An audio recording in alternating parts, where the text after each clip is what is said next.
Hello and welcome to our video series on technology. These are basic videos that cover different topics in technology at a level that anybody should be able to understand.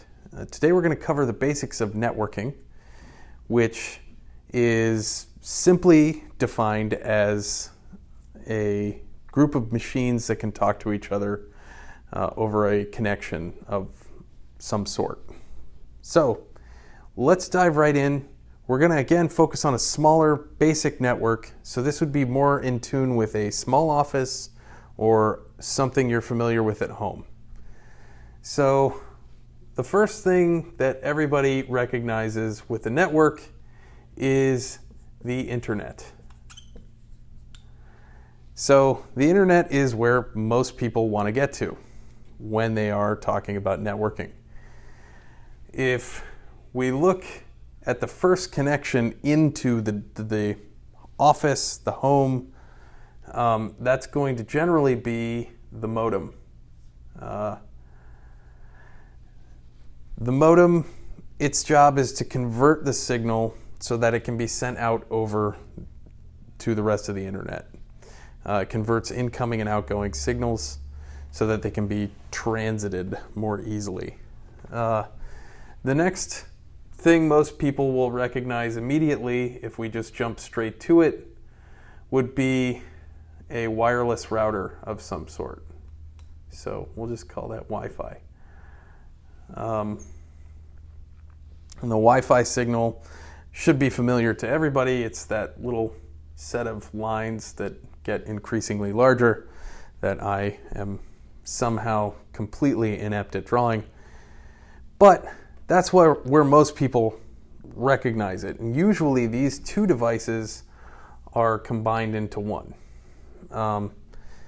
If your internet service provider or your ISP at home has provided you a modem that also has wireless router, a wireless router built into it, you're generally used to seeing this as one little box, and most people call it the box with the blinky lights on it. Anyway, the other thing that you're probably used to seeing is something like a tablet device, or perhaps a laptop of some sort or another that is mysteriously tiny for some reason. Your tablet is much, much larger than your laptop. But suffice it to say that these devices are using your wireless router more often than not. It's becoming less and less common to see wired networks within a home these days. But essentially, that is what people generally see at home or in a very small office environment. Okay, now that we have a basic understanding of a network, let's talk about some of the devices that we see in front of us. So we'll start over here with the laptop and the tablet device. These are called client devices. And client devices on a network are served by the network infrastructure. So the network infrastructure in this instance is going to be our modem and Wi-Fi. But it could be something like a physical switch that has multiple ports if you're not using Wi-Fi. And we'd have that connected to our modem. And then that would allow us to connect to other devices like wireless or our laptop physically. So, like I said, that kind of a connection is becoming less and less the case, but it is something that is worth understanding. Oh, it's so terrible. I feel like this is just so terrible. Like, is this as bad as it? Everything you've been saying is making sense to me. Okay. And if you can make it make sense to me, then okay. You're good. Okay.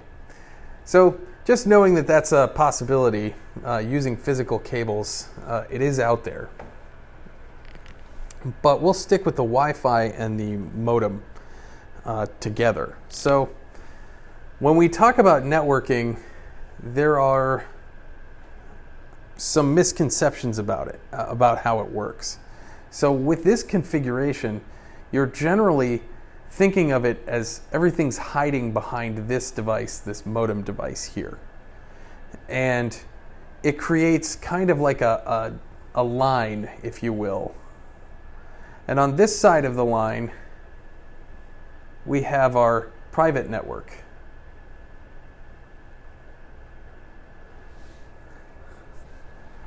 And on this side of the line, we have our public network. And what's happening here is a thing called network address translation. So everything on your network here has an address.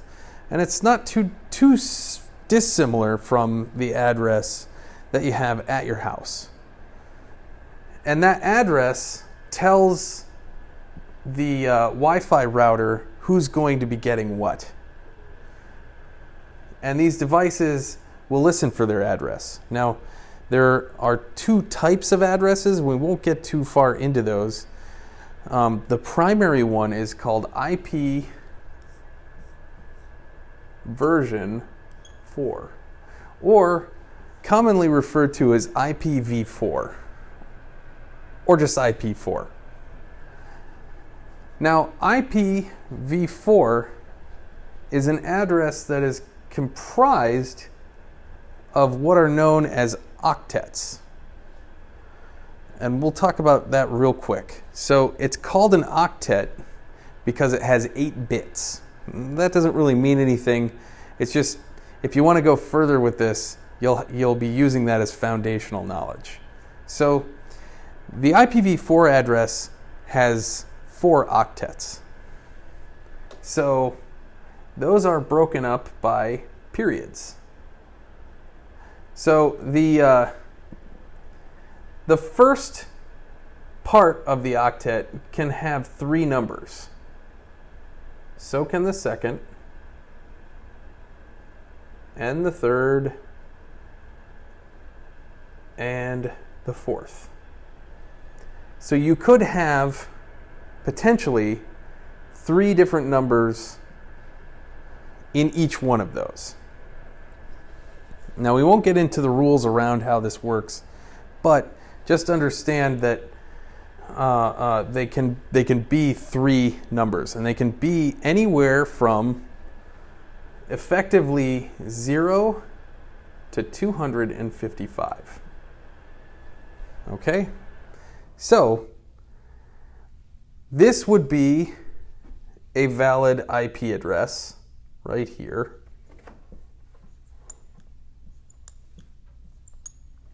.8.8.8.8. And that's how you'd normally say it. You'd read this as a dot. Now, it just so happens this right here is a server owned by Google. And this IP address right here can only be seen correctly on a public side, on the public side of the IP space. So as there are potentially 0 to 255 for each one of these, what we've done is we've gotten together and agreed that certain spaces, address spaces as they're called, are reserved, and other address spaces are reserved for specific functions. So there are private IP address spaces that are designed only for use on private networks, and there are public IP spaces. So rather than talk about what public IP address spaces are, we'll just talk about one of the most common private IP address spaces. And that starts off with the number 10. So 10.0.0.0, okay, all the way to 10.255.255.255 is a private IP address space that you can use at home. And you can configure your wireless router to use this address space or portions of the address space. Now, what you have to remember is when we talk about this, we've got our private side of the network and we have our public side of the network. I can't take, let's say, the address for my my tablet was 10.10.10.10, all 10s. And this, we'll just make this 10.11, all 11s. Now, we'll get into how that's different here in a second, but neither of these devices can communicate directly with the outside world on their own. They require a device to do a thing called, like I said, network address translation, or NAT, as it's known. So NATing allows us to switch between private IP space and public IP space. And it allows us to do that and hide the internal network addresses of our devices from the rest of the world behind our public IP address. So your public IP address might be something like 72.68.98. Whatever. Okay? So as a packet of data comes from your laptop, crosses through the wireless router and makes its way into your modem, and I'm not saying that that's necessarily how this is happening. This is a high-level thing. We're not getting into how this is being handled, but understand that one of those devices is going to translate your internal address that is private to your public address. And it's going to create a thing called a session. And that session, when it creates it, it allows it to sit here and listen. This is risky, but I'm going to try and draw like a microphone here.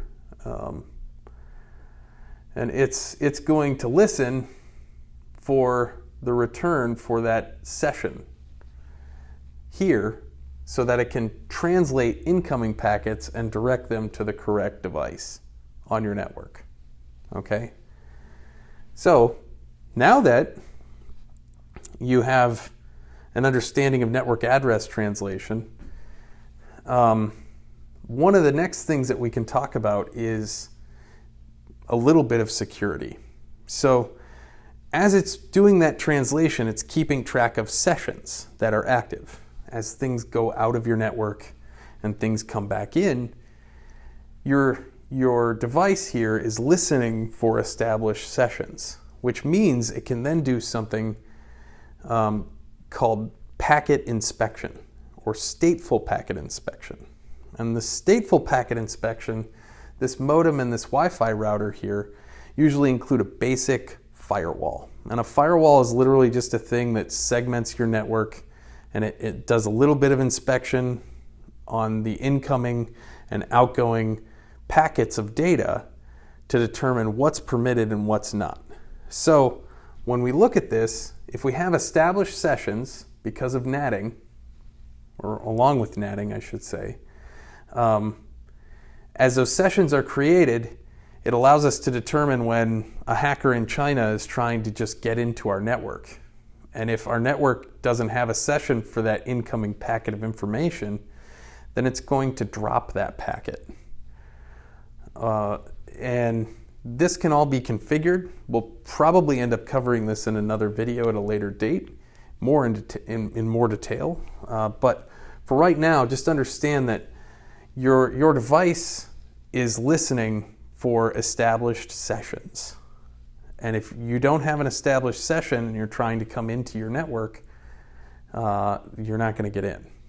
So we'll also be adding notes in the comments for the videos, so please check those out. And if you want to see more of these videos or you have feedback, please let us know.